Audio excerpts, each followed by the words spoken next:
Alright folks, welcome to the Besides the Norm podcast. We're going to do something a wee bit different today. I'm going to say sort of hello to Craig. You good? Hello, Stephen. Excellent, man. I'm going to turn your mic a wee bit louder. Bro. That's bro. Great start. Now what we're going to do, we've got Thomas Kirby, and so we're going to get him to introduce himself and sort of tell yous about kind of what he does, because there was a long list of stuff that he wanted to go through. So if you could do your best to kind of go through that list for us if possible. Well, hello, I'm Thomas Kirby. I'm mainly involved in Unite the Union through the Fife Area Activist Committee, through the Fife Trade Union Council, and through that the People's Assembly, Frack Off Fife, and Fife Anti-Bedroom Tax Campaign, which fortunately is no needing as much work now as it used to.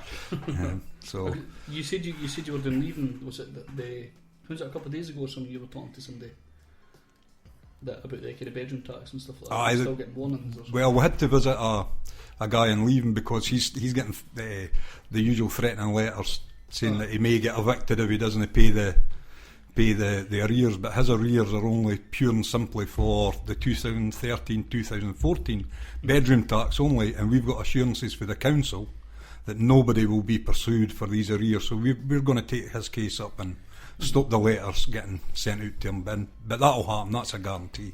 But if there's anybody else listening to this or knows somebody and they're getting chased by the council for only bedroom tax arrears, then you really need to get in touch with us. And they could do it via, there's a Facebook page for the Fife Anti-Bedroom Tax as well, or through my own personal Facebook page, and we'll certainly come round, have a word with you and get it sorted out, because it shouldn't be happening. No, I'll put a link to that below as well.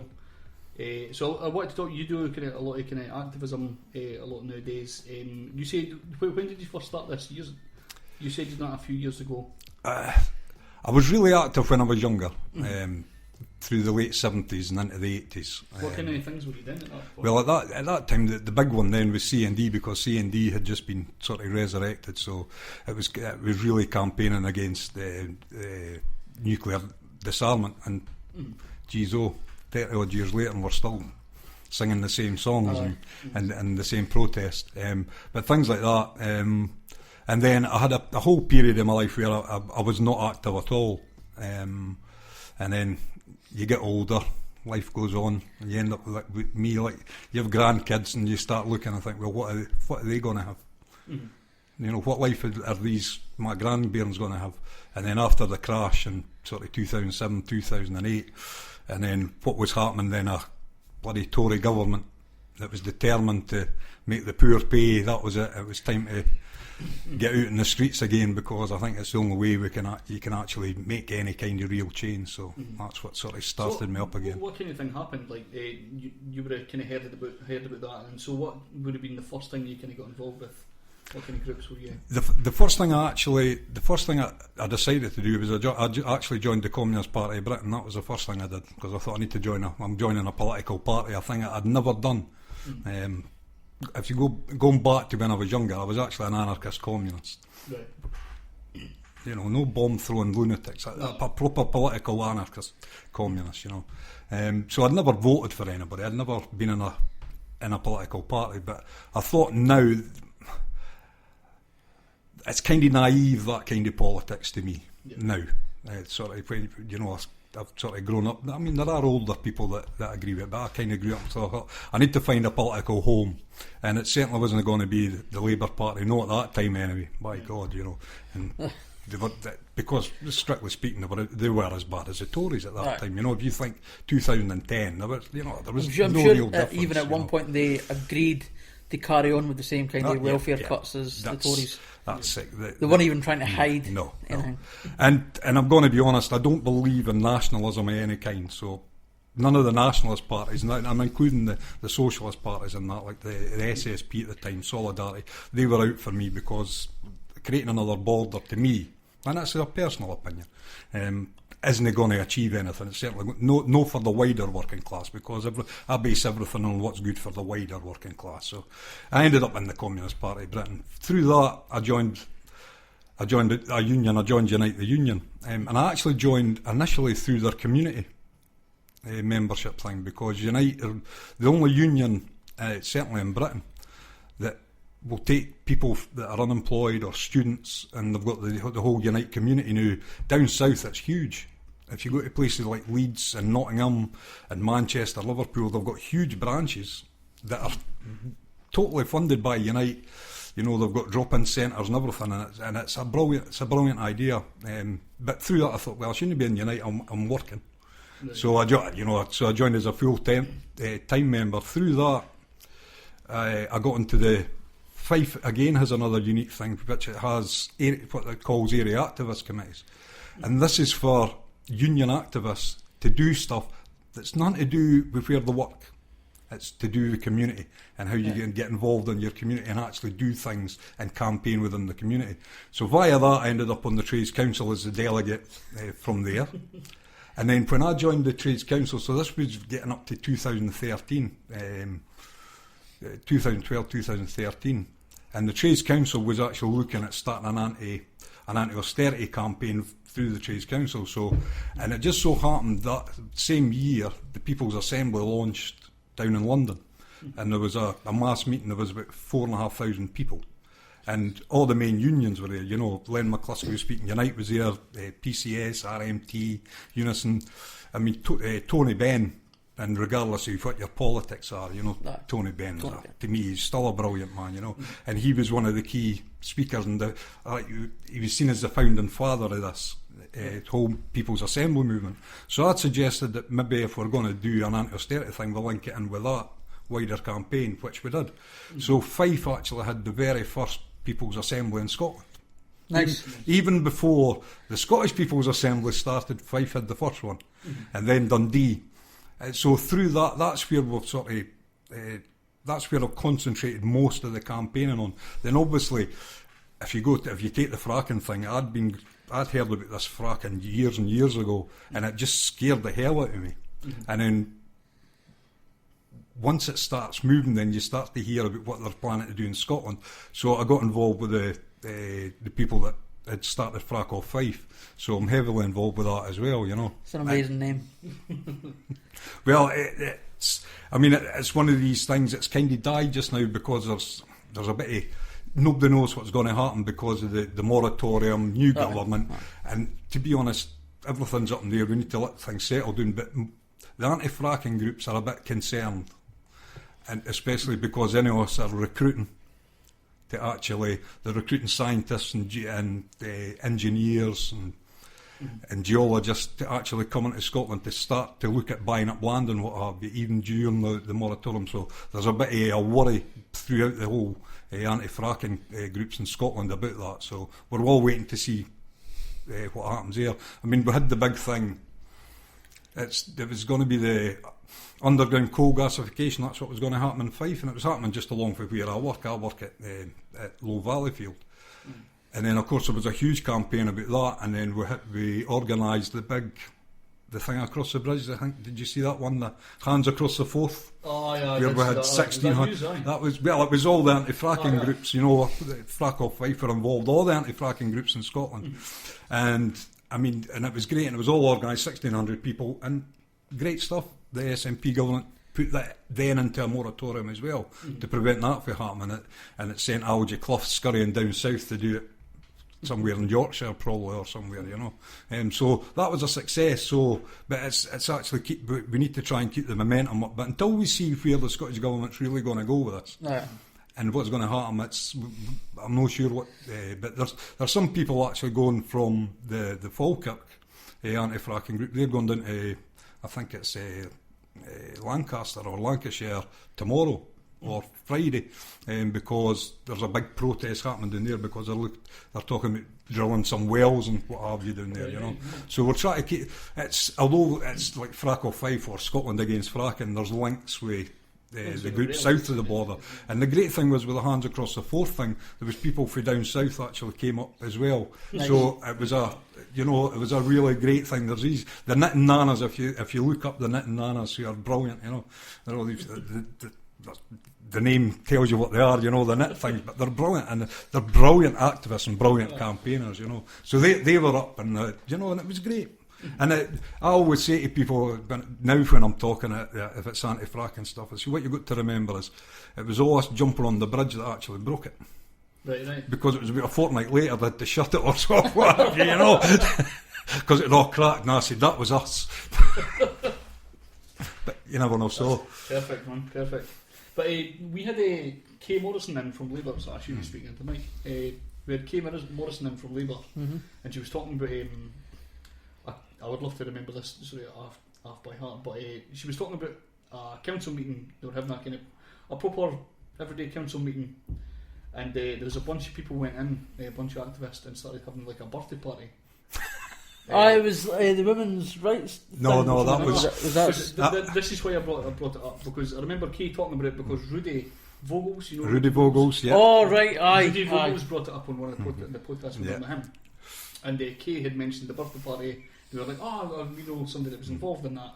And then when we were at I think it was the Rise meeting, you were there, and then you spoke about that, and me and Craig were like, oh, fuck, we kind of about these dudes. So, could you talk a wee bit about that? Well, I wasn't there, right? Right. That's a group called Kirkcaldy Against the Cuts, and Rudy's involved in that. Maureen Close is involved in that, and that's what they did. But what they were doing, and I mean, they're involved in the People's Assembly, and I'm so glad they are, you know, because they're brilliant. Yeah. But in effect, what they'd done was they were going to every single full council meeting. Because of the implied cuts that were actually happening at that time. But I think, I'm going to be honest, they maybe shoot me for saying this, but they were getting so fed up that you just going to these meetings and sitting and maybe shouting now and again that they say, bugger it, we're going to sort this out. And so it was Anne Martin, who again is on the great, because she's involved with the People's Assembly as well. It was her birthday, so she was going to have a birthday party and that. And that's what they did, right in the council chamber. And they actually got the SNP council, because it was SNP run at the time, barred them for life from entering the council building. And then when it changed to the last time, and then it was Labour run, they got called in to say, right, well, you need to make an apology, and you must assure us that will never ever happen again, and then you'll get back in. And thankfully they're allowed back in, because we still do. We didn't do it all the time, but when there's important things, like so when they were passing the last budget there in February, we were there. We were protesting outside, and we were actually spoke to the full council on the day as well, and put our case, and we held meetings. This was through the People's Assembly and through the joint trade unions. We had meetings with David Ross prior to it. I said, here's what you should be looking at instead of cutting. You know, we should be looking at PFI, refinancing debts and stuff like that.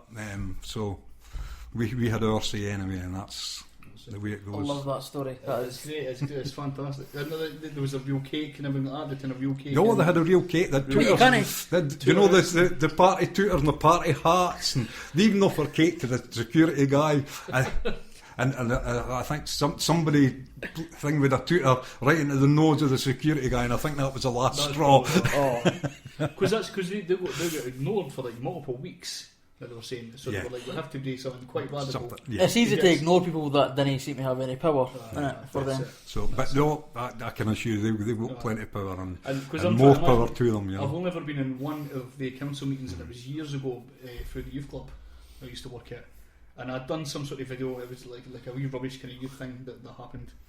Not to take away any sort of credit to the cool shit I'd done at the time, but it was a really kind of formal meeting. I had no interest in politics.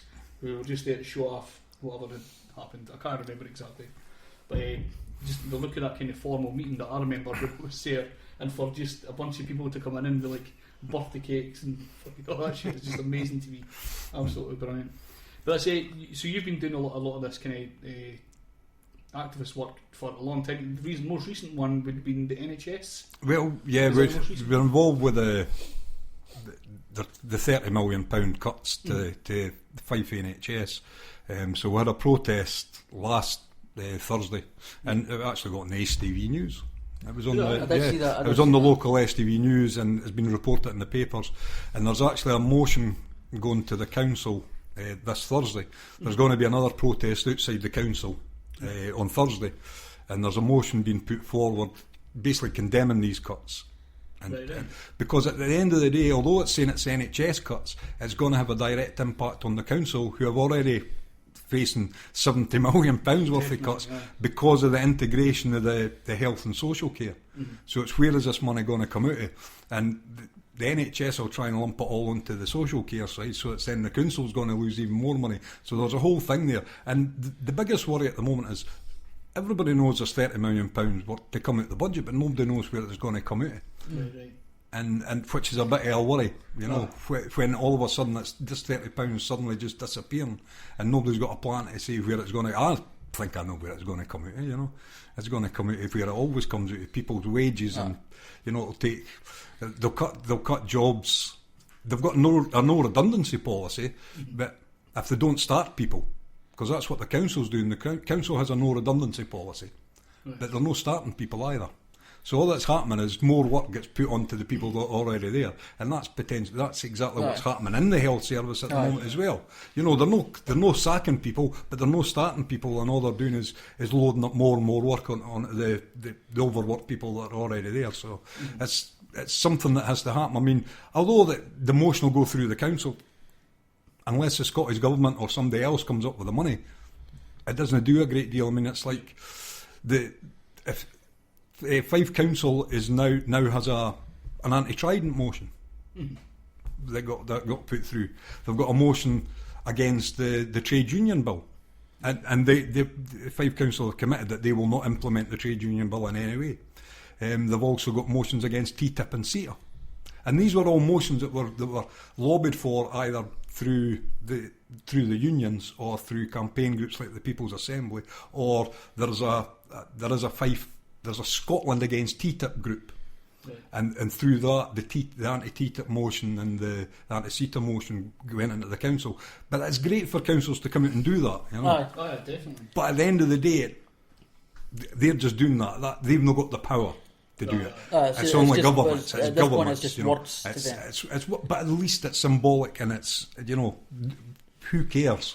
They've stood up, and that's all you could hope for, And then hopefully then put pressure through cause law then onto the governments, whether it's in Holyrood or via Holyrood down to Westminster, because that's where it becomes confusing now, and it's going to become even more confusing with, as time goes on, because who is, we all know who the enemy is in reality.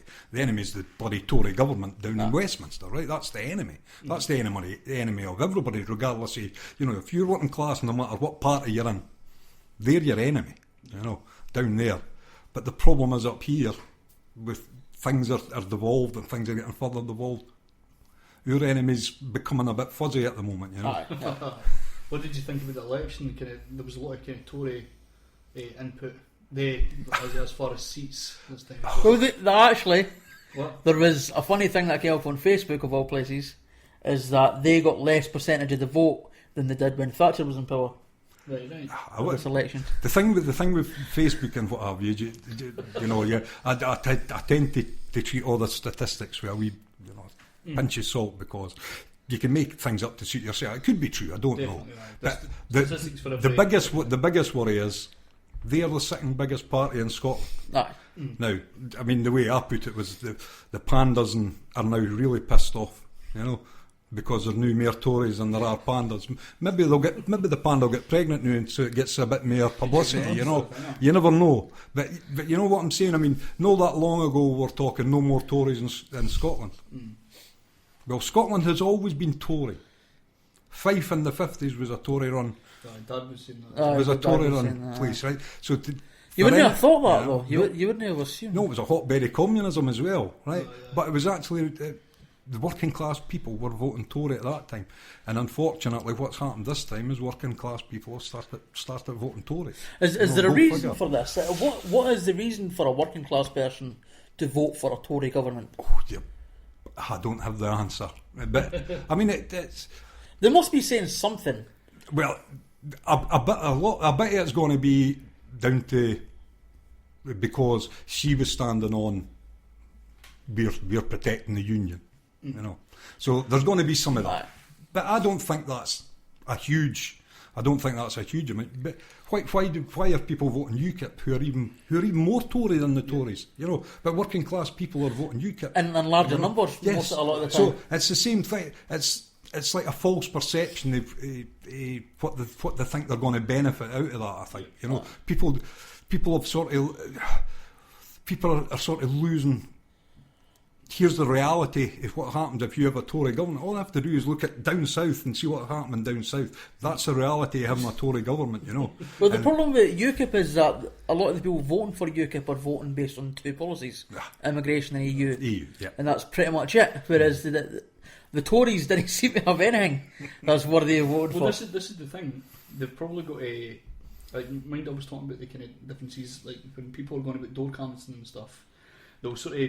They'll go to a door and they'll kind of pick out their nice policies, sort of thing, the nicest ones they can kind of conjure up, and tell the people at the door who are going to be kind of relatively working class people when they're going around doing that kind of work. They'll tell them the nice policies that they have, but they'll keep their "we'll kill all puppies" policies and stuff. They'll just keep that on the kind of back burner, but tell all people the nice stuff when they're going to put and change it based on who they're speaking to. If they're speaking to somebody who's a teacher, they'll tell them about things that are to do with education, that's going to be good, but they'll tell them the shite things. And again, you're going to have your selfish people that are looking at, you know, they're looking at a party that's saying we're for cutting welfare, we're for cutting taxes, and we're for cutting welfare, and it fits into the same kind of UKIP mentality as well, you know, because there are people out there that think what we do down at the job centre, what you doing that, you know. You're helping the scroungers. Yes, Tom. You're helping the scroungers. You know, so and that's a thing that we're perpetually fighting against. We don't care because we know the truth, and we don't care even more because we're talking to the poor people and we know the realities. You know, and even if there are a few scroungers, like I don't care if there's a few scroungers. If there's going to be thousands of people that are poor who are actively looking for jobs and can't find them, why do I care about the three guys that are just trying to eat Space Raiders in their pants? Correct. It doesn't make a big deal. I mean, I'm more concerned. You know, even to hear that. What, Space Raiders? Space Raiders are delicious. No, I'm talking about the bit before that. I mean, I would rather these people were getting upset about Amazon. Aye, exactly. And what they're doing to people that are working, you know. Or Google not paying their taxes even though they're due billions. Yeah. Or Sports Direct. Aye. You know. Or all these companies that are using the workfare and getting free labour and are using that to actually not give people paid work. I'd be more concerned with that. But again, it's this perception people have that if you're on the dole and you're claiming benefits, you're lazy and you don't want to work. Well, actually my job is actually working with unemployed people to help them get into work. And they didn't come to us because they've been sent. They come to us because they want to come to us because they want to get a job. You know, nobody sent them to us. They come because that's what they want to do. So that's my perception. That's what I see, you know. But the wider public tend to get this jaundiced view, and it's fed to them by the Daily Mail, and it's fed to them by the Sun, and it's fed Channel to them by 5, Channel 5, you know. They had a whole picture. They did like a benefits week. Yes. Like you made a kind of big deal of benefits week. That's mental when you think about it. Every night, like after like 8 o'clock, it was like, oh, this person's lazy and doesn't want to work. Yep. But she's got a big TV. Aye. Remember the fact she's got a big TV. Doesn't matter that she's been working for 30 years and now she's unemployed. She's got a big TV, so fuck her. I was just about to advertise it like bums at 9 and shit like that, just like the bum hour. Yeah. I mean, I would like to see the corporate benefit street one, you know, where we're going into Amazon to see what they're doing, and you know, we're having to go to Dublin to chase Google and what have you. Yeah, let's go there. You know, why are so many people on working tax credits? Well, the reason they're on working tax credits because they're not getting paid enough for working. For working, you know? Aye. So that's corporate benefit, that's corporate welfare. But no, it's not. That's business, and that's the free market economy. Blah blah blah blah blah. You know. So I would like to see the other side, but we'll never see it, unfortunately. No. But you know, you'll get it on YouTube and stuff, but you'll never get it on Channel 5. That's for certain. Mind when Russell Brand went to. I'm not a huge fan of it. I think he's a bit aired up, but so they are. I'll let him away with some things. He's done some nice things. He went into a bank somewhere and they totally shut the bank down because he wanted to speak to the owner of the bank. Well, they shut the whole bank just because they shut the whole bank. The woman that was sitting at the secretary the registered bit. She couldn't go and get a sandwich. She was moaning about her sandwich because the bank had to be shut down and she couldn't leave. All that because was the news about the sandwich, isn't it? The sandwich made the news. the sandwich made the news. Aye.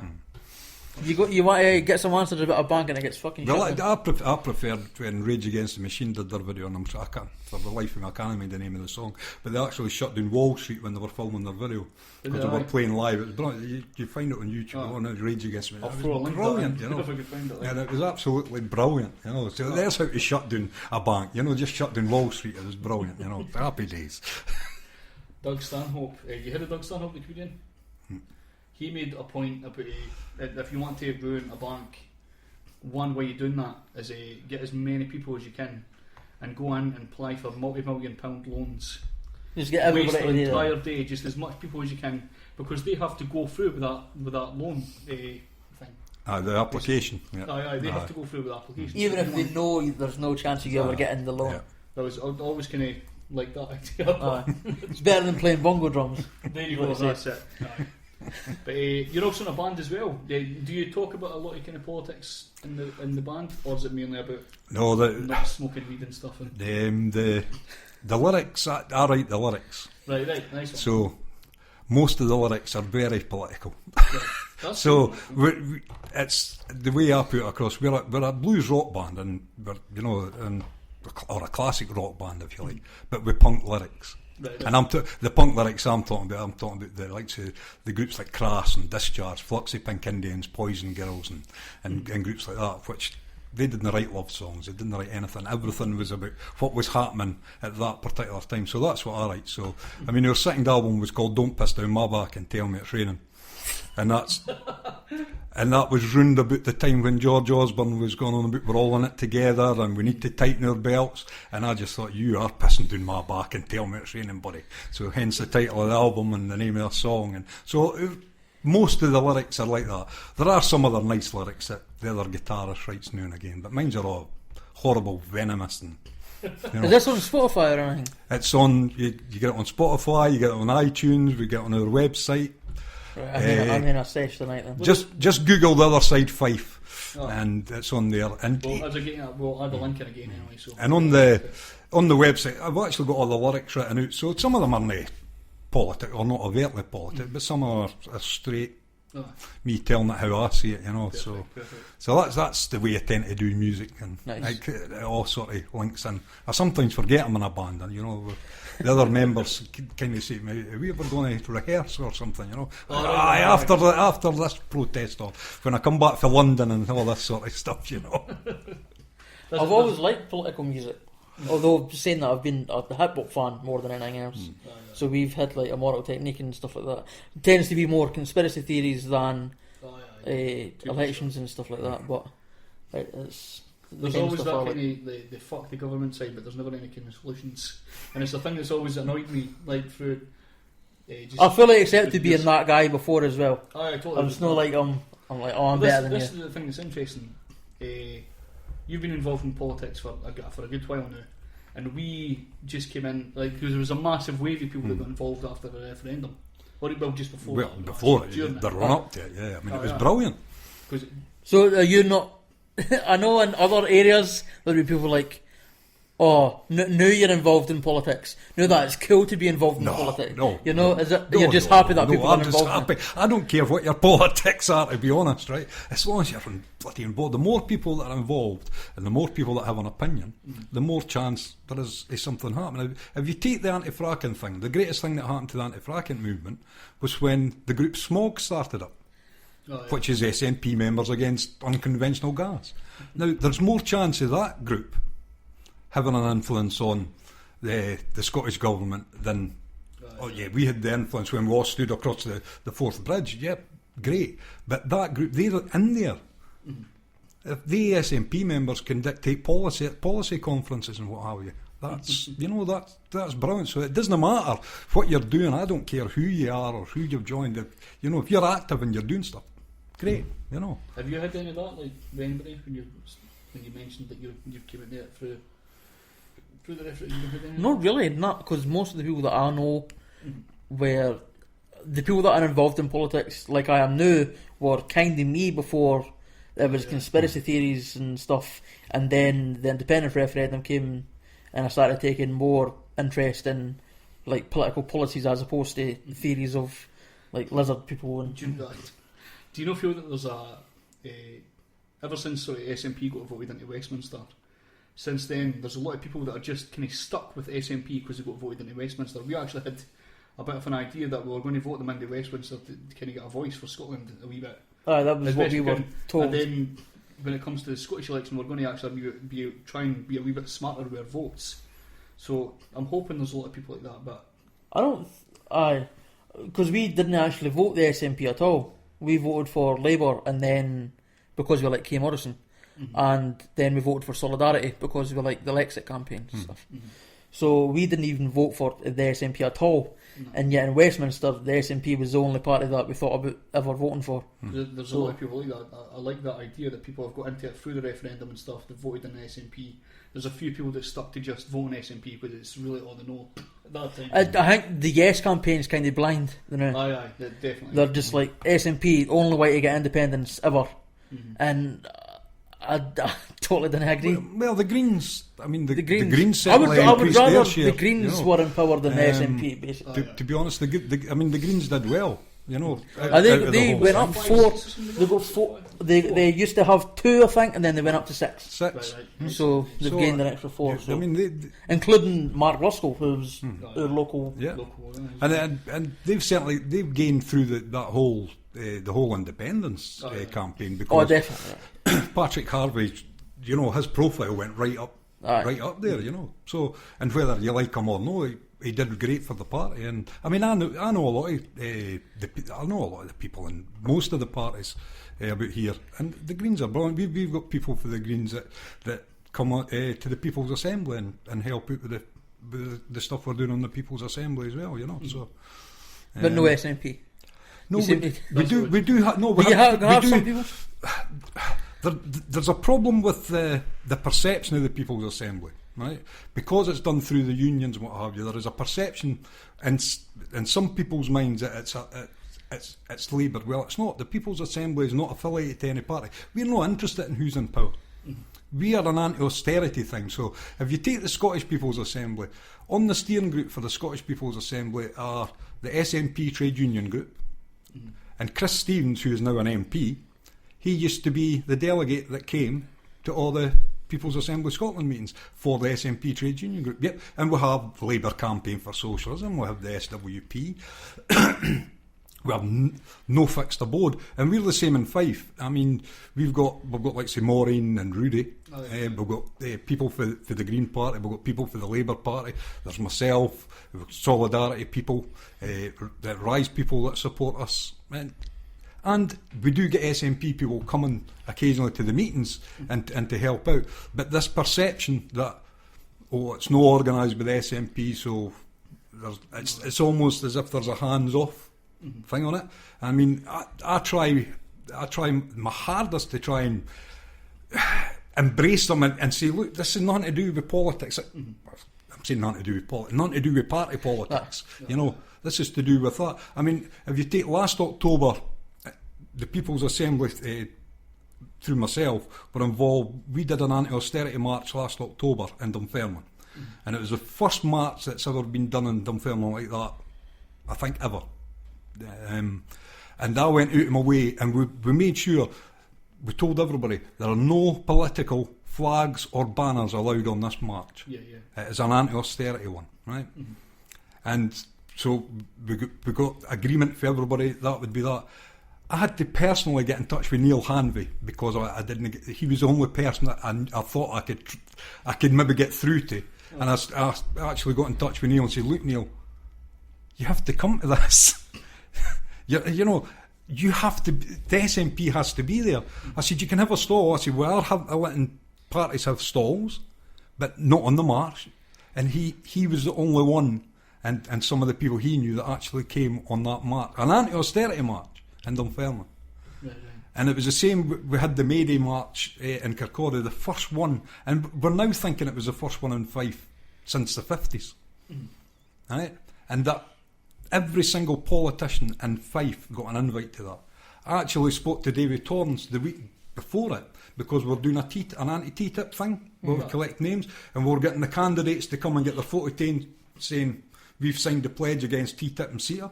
So we had Solidarity people come, Labour came, Rise, the Greens, they've all had their photo taken, and I got David Torrance because he turned up to his stall. I said, David, you signing this? And he came over and he signed it. Neil Hanvey come through Dunfermline to say he signed it. And I gave him a leaflet to David Torrance. I said, look, David, you need to support this. I said, this isn't party politics. This is working class celebration, because that's what May Day is. It's a celebration of the working class, and we've got a holiday. Why? Because we fought for it. We won it. No show. It's the way you were talking there. It seemed like you always had to put in that extra bit of work to get a response for the SNP. It's annoying, and I'm no, it could just be the way the party structure works. I don't know. Well, some of the other politicians we've had in, they've talked about Hustings, where the SNP were not allowed. The SNP candidate was not allowed to say anything critical of the SNP. They had to be totally in favour of every single policy, and they were saying there's a lot of policies it's pretty much impossible to be in favour of 100%. And then apparently inside bullying between the SNP as a government and then Labour councils and stuff like that. It seems like a party that's in power. That's what it sounds like. I just find it strange, because both these things I'm talking about, and they're pretty significant for Fife, as I say, because they were first. At none of them, there were no political party speakers speaking on the platform. It was local activists, trade unions. I spoke on the street at the Kirkcaldy one. But that was for the People's Assembly. I was representing the People's Assembly, and I basically slagged off everybody. No, I didn't. I said it's a celebration. I actually did a great speech, and I never even filmed it. I was so gutted. Anyway, but actually on the platform when we had them, we actually had a speaker from People's Assembly Scotland, anti-austerity, and we had a speaker from the SPSC, the Scottish Palestine Solidarity Campaign, because it's International Workers' Celebration. And we had somebody for the STUC. No political speakers. So it wasn't as if things were going to be said or what have you. So I find it strange, and I would love for them to get involved in this stuff, because if you like, through the Trades Council has to be non-political, because we're representing trade union branches, and in every trade union branch you're going to have Labour people, you're going to have SNP people, you have Solidarity, Rise. You might even have I was going to say you never know, there might be a Tory trade union member in a branch. I don't know. I've seen some Tories in Hustings lately, that because I became seriously obsessed with Hustings for some reason, that some Tories that were putting forward liberal ideas, and I'm like, what are you doing? You're in the wrong party, mate. You have to watch there are many, when they talk of liberalisation from a Tory standpoint, you can get the ultra liberal people in it, and they're actually anarchist capitalists. That's their true ideology. Right? And that is, the free market gets free rein to do everything. Corporations then run the world. That's what their liberalising is. When they talk about being a liberal, it's about liberalising global corporations and allowing them free rein, because they truly believe the trickle-down theory works. It doesn't. The trickle-down theory doesn't work. Could you explain that for anyone listening? What's the trickle-down theory? Well, in effect, what it says is, if you allow corporations or the free market economy to actually run unregulated and run itself, that will create jobs, it will create wealth. Therefore, all this wealth that's getting created up there will actually trickle down into the workers, and everybody then becomes, not as rich as everybody else, but everybody earns a living and everything's great. Unfortunately, you can see what's happening. Money isn't trickling down, it's bubbling up the way. And it's been bubbling up for the bottom to the top since 2008. When you've now got the richest, the 80 richest people in the world have more wealth than 50% of the global population. The wealth isn't coming down the way. It's no trickling down. What's trickling down are worse terms and conditions. You know, I've not had a pay rise for 3 years, and I actually had my hours cut. And that's what people are experiencing. If you work in local government, whether it's a council or in Holyrood or what have you, if you've had a 1% pay rise over the last 4 or 5 years, you're lucky, because in reality it's remained stagnant.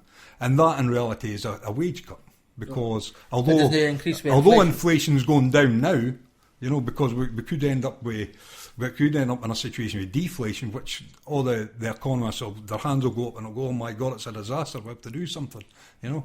But in reality, inflation was trundling along at a higher level, and people's living conditions were getting worse and worse and worse, you know. So the whole trickle down theory as a concept is a great thing. We've got a friend who's a libertarian. I don't know if have you heard any of your podcasts? Just the one with Carlo. Right. Well, we actually got in touch with Carlo specifically to do a debate with this libertarian guy that we know. His idea is that we don't live in a capitalist society; it's a corporatist society where it would be much better if capitalism was actually free. If it was real free market capitalism. That's his idea. I don't know. No, but see what he's talking about is he's saying that the governments are interfering. Aye. So what he's talking about is, in effect, you're removing government. You're removing democracy and handing it over to corporate powers. Now that, to me, when you're taking democracy from people, because I mean. We could go on about democracy and what I think about our sham democracy, because that's all it is a sham anyway. You know, getting to vote for somebody every 5 years, that's not democracy. That's rubbish, you know. But at least it's there. There is something there. There's an attempt. And governments will intervene. But if you just allow corporations free rein, Gordon Brown gave the banking system free rein to run itself, and it was virtually unregulated. That's why they went down the pan. That's why we now own, you know, we still own 75% of the Royal Bank of Scotland. Because that free market was allowed to reign, it was allowed to run itself. And it just went crazy. Why? Because of greed. And, you know, at the end of the day, capitalism is about people making money and making profit. And how do you make profit? The only way you can make profit is from the people that are working for you. Because that's who generates it. You know. Well, there's an idea. This is a new idea, because I've got friends who used to be libertarians who are now went to be libertarian socialists, who are now just socialists. And fucking hell, it's confusing. And basically, we worked out that corporations, in effect, don't try and become as to make the most successful product possible. They try and make the most efficient product possible. So it could be the cheapest at the highest quality to make the largest amount of profit. They could possibly make the best product in the world where everybody would want to buy it, but if it's more expensive to make, their profit margin is going to be lowered, so they've got no interest in making the best profit.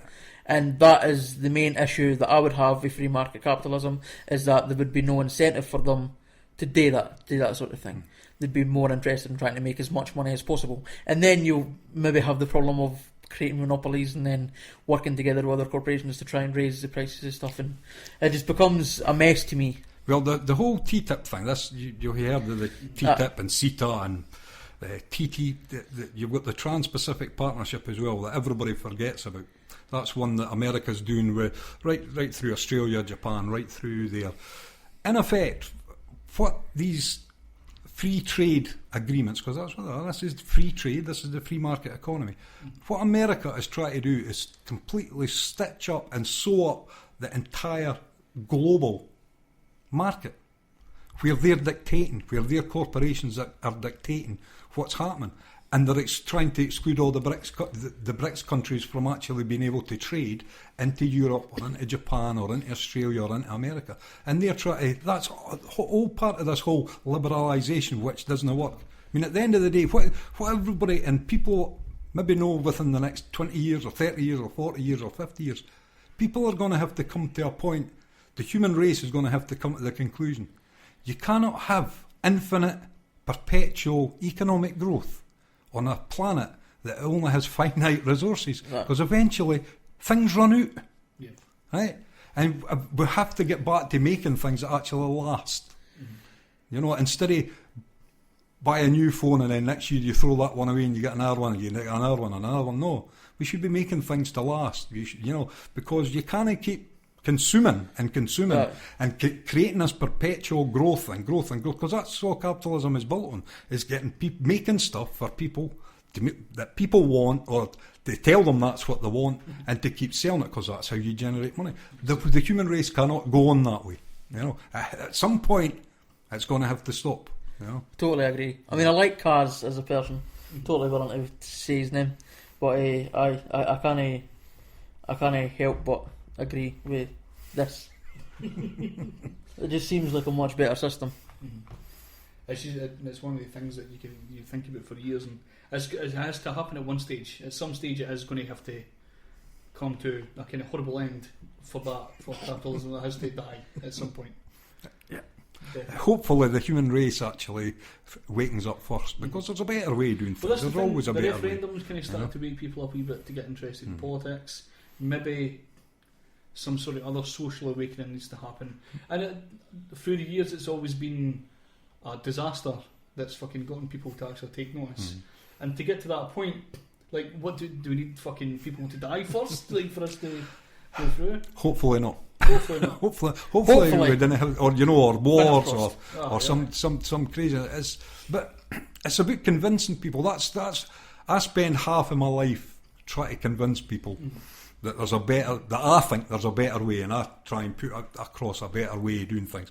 And that's what we're trying to do. You know, everybody's trying to do it in their own way, no matter who you are. If you know, except for the Tories and except for UKIP, they have their ideas to me are alien to me, you know. And I'll argue with them and I'll debate with them, and it's not that I don't hate people, you know. It's just somebody believes in that, but it's trying to convince people. The referendum was brilliant because it was actually engaging with people. I went to umpteen meetings, you know, and I was always the odd one, because I didn't go to meetings with people that agreed with me. I went to the meetings that everybody just totally disagreed with what I was going to say. Did you ever switch your view, or were you always? I was always. It's pure because I'm a socialist, and I go back to the old anarchist thing. The old anarchist thing was always no nations, no borders, just people, and that's the way I tend to see the world. You know, we're people. That's kind of what Bill said that when he came on. He said independence would be one step towards socialism, because we're more left wing than we're the rest not of more England. left wing, because we just voted overwhelmingly for the SNP, who are at their best centre leftish, just, you know, the Tories, and anybody with a socialist in their name, and got less votes than UKIP. So are we more left wing than the English? No, we're not. I spend a lot of time in England. I spend a lot of time working in England through the Communist Party and through the People's Assembly. I'm down there, and I see what's happening down in England. And the demographics are pretty much the same, to be honest.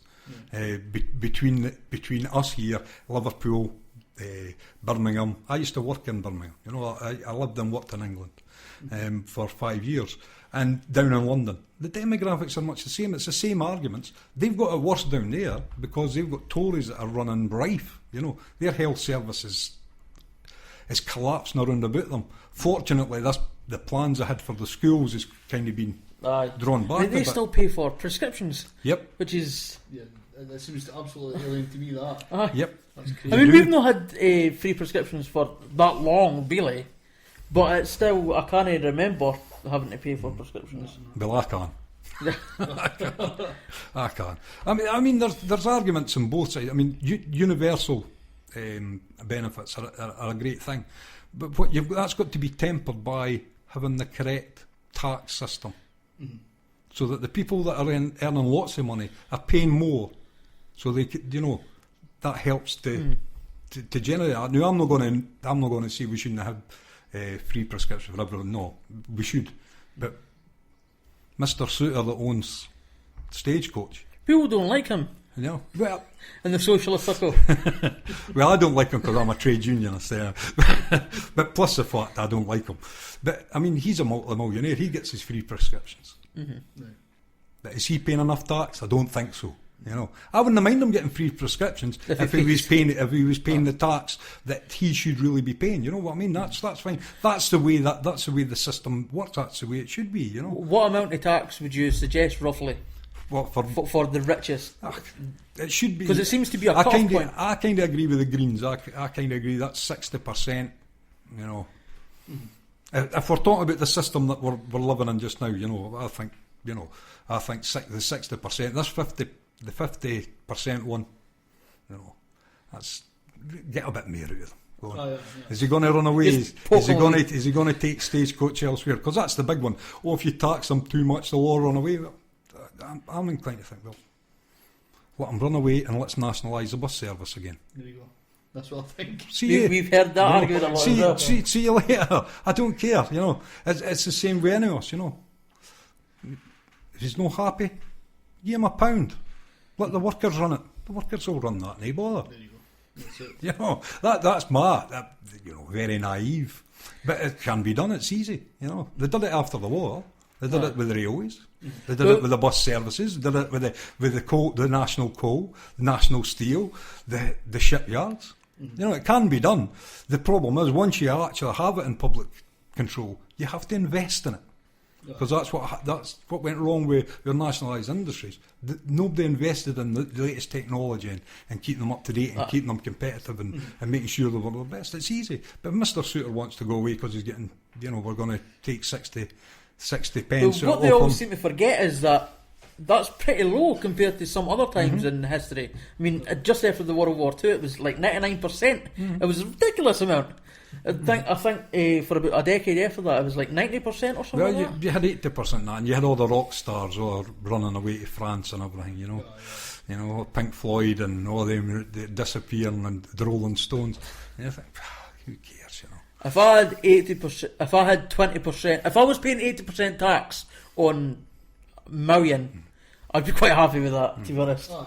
But we have to remember that there are greedy people out there. This is the We're not really greedy people, yeah. and that fucking greed keeps them going for everything, and it's just it's a horrible way to live, man. I feel anyway. But I'd feel, maybe I'm too emotional as a person, but I'd feel bad if I had 200 grand left and I knew about people that were homeless and I was complaining because I was getting taxed too much. I could just imagine. I'd feel like, God, I'm a cock. Aye. You'd think that would kind of just run through their heads a wee bit for a second, like if they were actually to think about it. Although they've been told so many fucking things by different people. Well, I think that's maybe the thing. Maybe because we're telling them too much. Mind if you get nagged by mum about hoovering, you get to the point where you're like, I'm fucking bored. I'm not even listening to this anymore. Maybe they're at that stage. Maybe we need to be nice to them, lure them into a false sense of security, and then be like, ha, cunt. Maybe you that spoke to Bill Mayer the last time he was in for it was the day after the election, basically, when that happened, and you kind of rose the idea to Bill that they keep jumping at businesses and stuff like that. They keep saying, oh, they're fucking evil and stuff like that. Obviously, we kind of need them to run to kind of help the economy best they can. So if you're looking to tax them, try not be as cunty with them. Well, see, that isn't even where I meant to go with that. I meant to say that the socialists in Scotland, at least, I don't know about anywhere else, probably the same, they tend to always talk about the hard grafters, the people that lay bricks for a living and do all the cleaning and stuff like that. This was your point. But they seem to miss out the people who are working hard but not physically, the people that need their brains to do their work and stuff like that. That always seems to be a sort of a gap in the people that are. To me, they're still working class. I mean, at the end of the day, we talk about working class and people automatically think of brickies and welders. It's no, when you're talking working class like that. I mean, the old thing about working class, and it's kind of changed slightly now, was you were working class if all you had to sell or all you owned was your labour. Whether that's thinking You know, as a teacher, to me, a teacher's working class, although they'll probably class themselves as middle class, if you're looking at that. But what have they got? What are they selling? You know, if you're not generating money through having shares and something, it's changed now slightly, because if you go back to my day, I'm from Blingery. Nobody in Blingery owned their house in the 70s. And it only started when Thatcher set off the council houses.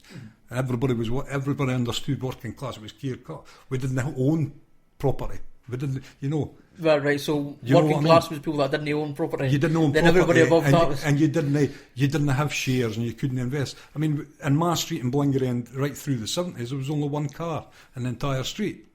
You know, and so the definition of working class, if you like, is kind of changed, because a whole chunk of people own their house. But to me, they're still working class. That's all they've done is replace a rent debt with a bank debt. You know, they didn't own their house. I've never seen that appeal to that. It's a part shared between them and the bank. At the end of the day, you know. Because this is the thing that I think people miss, that a lot of people who own their house didn't really own their house. The bank owns the house. Yes. You've got a loan for the bank. The bank owns your shit. I mean, at the end of the day, you've got the biggest HP loan that you would ever get, you know. Aye. I mean, I'm going back to when you got HP for a telly and stuff like that, you know. You wanted a telly, you got an HP. I reckon HP is a disagree. Higher purchase. Alright. Higher purchase, you I know. mind the telly. So that's all a mortgage is. It's you're buying a house on higher purchase, you know. But it's Buy bragworthy now. now. It's considered bragworthy to have But what I'm saying is they're still working class. So I'm not talking about working class just as people that dig the roads. I mean, I'm an instructor. You know, I'm teaching people welding, fabrication, and I do computing and stuff. I'm still working class. Yeah, I'm no a manual labourer. I'm not doing manual, but I'm still working class. I don't own anything. I have no shares. My only income, my only way to make money is to sell my labour. And that's what I'm doing. And to me, if that's what you're doing and that's all the income you've got, you're working class. I think that's a pretty perfect because definition. that's what a working class is. And you're being exploited by somebody, you know. That's what working class is all. We're being exploited. So if you take it, if you're talking about companies, I mean, at the end of the day, if you think of Ineos, if you could take the managing directors out there, the place isn't going to shut. There's enough skill and expertise in there to keep that place going. It's the same with any steel mill. There's enough expertise to keep it going. Just because you've removed the top layer of management, you could always put in another layer of management to actually keep the thing going. So to me, it's about nationalisation. It's about socialists are always wanting to get the means of production, as they call it, into the hands of the people that produce, and that's the workers. And that's why I think first bus and stagecoach, it should be back to the way it was. It should be like it is in Edinburgh, because in Edinburgh it's the council that owns the buses. Is it? Yes. I didn't know that. Yes, they own the buses, and they're running a brilliant bus service. They do have a good service, right. Apparently I've heard. But to me, that's how it should be. Instead of the suitors of the world, you know, cherry picking and deciding what routes he's going to do. You know, and losing out routes, and now we're losing out routes to smaller companies that are exploiting their workers even worse, because they're paying them less than stagecoach drivers. They've got less holidays, so all that's doing is making it worse for the poor workers that are having to do that work. No, to me, nationalise the whole thing. All the drivers get paid the same. The buses all still run. You'll be able to run more buses because you're not chasing profit. You know, you're chasing profit because you want to invest in the service again, but you're not chasing profits for shareholders. You could afford to make it cheaper for people to use as well. But not even making it cheaper. You can afford. I work through what's called West Fife. If you go to places like Oakley and Salon and all these sorts of places, if you're not back in that village by 7 o'clock, that's it. It's the same here. There are no buses. Aye. And why is there no buses? Because it's no economical for any of them to put it on, because they're not making any money off it. But we've had that issue in here. We've had a rapper in here recording one day, and he missed the last bus, which was I think like 10 to 7. So he was just stuck. He was like, right, so I'm stuck in your fucking house now. Like, what am I to do? Taxi. So you had to get a taxi to leave and to get a bus to whatever. That was. Aye. But that's right. But that's pure and simply because the councils are getting their money cut because the councils used to subsidise all these. But as soon as there's money to be cut for the local government, they start to cut the bus things. You know. So now, or they'll go to Stagecoach and say, well, this is the amount of money we're giving you for that route, and they say, well, we're not doing it because we can't make any money, and that's it. Then you end up with just one bus running every 2 hours or something, and that's the whole thing. You know, it's ludicrous. But if we do it like Edinburgh, you know, they're generating profits. Edinburgh, it's not as if they're running at a loss. They are actually generating profits. But as long as they keep putting it back in and keeping everything nice and new and fresh, and keeping on all the services in the outlying areas, happy days. Do you know what's annoying me though? Fucking Ronnie, right? She moans about Edinburgh buses. Oh, I hate the bus. Like, well, at least you fucking got a bus. Totally. You can't get one. Correct. And it costs you £2 to go anywhere. Stop moaning, shut up. I know. Well, this is the thing, you know. I mean, I don't moan about the buses about here. I spent 2.5 years when I didn't have a car because I couldn't afford to buy one, getting the bus for leaving to Low Valleyfield for 2.5 years. You know? And I got a Mega Rider. I'd be cheaper. It would cost me less getting a Mega Rider and getting the bus than it is to drive. No, yeah, totally. You know? But I'd also had another 2 hours onto my day, which, you know, so... Never helpful. So if I can keep my old horrible car going for an hour a year, I'll be happy, you know. Can't wait to get a car. It'll be awesome. Totally, man. Well, this is where we come to the last section of the show. Is basically where Craig remembers the questions he had. I didn't have any questions. Did you know? No. Oh, there you go. We're reached. You're getting off ease of the day for some reason. Well, what usually happens, Tam, is we go through the podcast and I'm usually like... I could bring up some questions if you want. I could make some questions up. If you want. Go so for we're doing it. it anyway, basically. That's what... Right, go. Where do you go? Oh, fuck, I'm on the Well, spot if it's now. going to be rubbish, then that would bother. Oh, fuck you. Just to fuck with you, I'm going to call it Cool. Communist Party, right? Oh, right. So the Communist Party advocates for socialism. Yep. Now, that confuses me. But I do have... I've been reading about it in the past couple of days to try and get an idea. And at the beginning I was like, hang on, communism and socialism are different, but the Communist Party are advocating for socialism.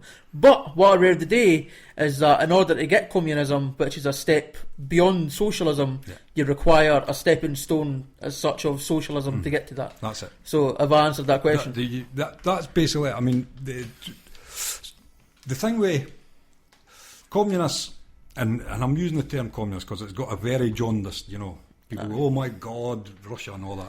That's, the communism I'm talking about, it's actually, we're going back to Marx. You know, I'm talking about Marxist communism, which at the beginning you had Marx and you had called yourself communists and you had anarchist communists. And they all had the same dream, which is a world where, you know, the workers control everything, they're perfect democracy, you know, as perfect as democracy can be. And that's the kind of communism I'm talking about.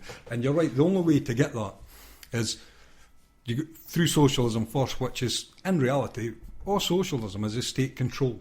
Yeah. Right? And that's where things go wrong. Now, we had a kind of socialism after the war, because the state did own virtually everything, you know. It still owns the national health, well, some of the national health, not all now. But the state did own everything, and that was state socialism. And you need that, but there has to come a point where the democracy isn't there, away for you. It's no in Holyrood, and it's no down in Westminster. It's actually here. It starts for your workplace, democracy in your workplace, democracy in your community, and that then moving up the way. You know, if you like, to Holyrood or to Westminster. What we advocate, what the Communist Party Britain advocates, is no what we've got. What we've got's a horrible, terrible thing. You know, we're not advocating, vote no because it's perfect. My arse, you know. What we advocate is a truly federal system for the UK and for Europe, if you like. You know, where Scotland is autonomous. And England can be broken up into regions, and they're autonomous, and Wales is autonomous, right? Mm-hmm. And they all work, they all control their own things through their local democracy, and it's the local democracy that decides what's happening. But there is always going to be one area making more money than somebody else. So, because you have it as a federal system, you still have equal distribution. So you distribute for the richer localities to subsidise the ones that aren't doing so well. So it keeps everything going and it keeps everything flowing. That's what we advocate. So we're not advocating keep Westminster and the House of Lords or anything. No, it's a truly federal system where Scotland is autonomous. Scotland is deciding what's what, but not Scotland. I wouldn't even say Fife. Democracy has to come through the workplaces, and it's people then being elected from the workplaces and from the communities. No politicians, people that are then moving, and then they are given the instructions from the communities. This is what we want. You go and that's what you're taking to the Parliament or whatever you want to call it, because there has to be some overriding thing, for to run a national health service. I mean, you can't break the national health service down. There has to be an all-encompassing thing, but there has to be local democracy that's feeding into that and is making those decisions. And the people that you've elected, you should be able to say, by the way, you're not doing what we tell you, you're out. Totally agree with that. We've all decided here and you're out. We've got a question for Bill Mayer. He says, just log on. Question for Tam: what do you think of the Scottish Libertarian Party who stood at the Scottish elections? We just spoke about that. We spoke about that. We just spoke about that, Bill. And we actually spoke through it. So what I would say is, Bill, have a listen to the podcast, and it'll save me going through it all again. But we spoke about the libertarians and their beliefs, and I still think they're basically advocating the free market gets free rein to do whatever it wants, and it's not something that we, socialists, we should even be thinking about or congratulating them on. There's some anarchists on that. They call themselves anarchist libertarians because anarchists in themselves are libertarians because they don't believe that anybody should have control of anything. They believe that people should be totally autonomous to do whatever they want. I struggle with that. Yeah, that's why I changed from being an anarchist communist to, if you like, to becoming a socialist or a communist, because I can't see that ever happening. Certainly not. That's like the ultimate. That would be the ultimate end game, but I can't see that. I'm sure it would be nice if it could happen. I just don't see how it could happen. Yeah. Basically. Another comment. Politicians are already. Start again. Politicians are already elected from the workplaces and communities via current democratic system. What would be the difference with your elections?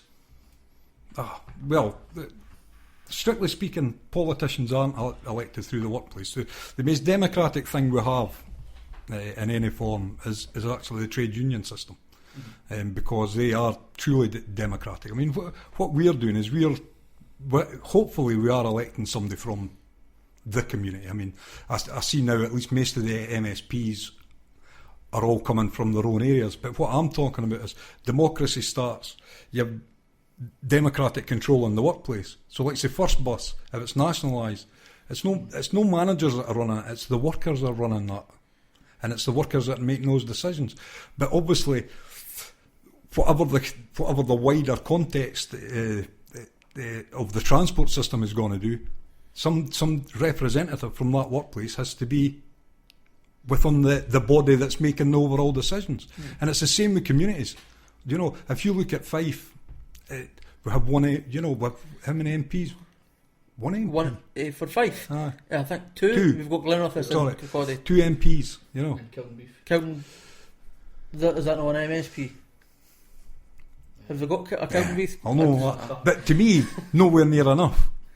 Because that's, who's feeding into that?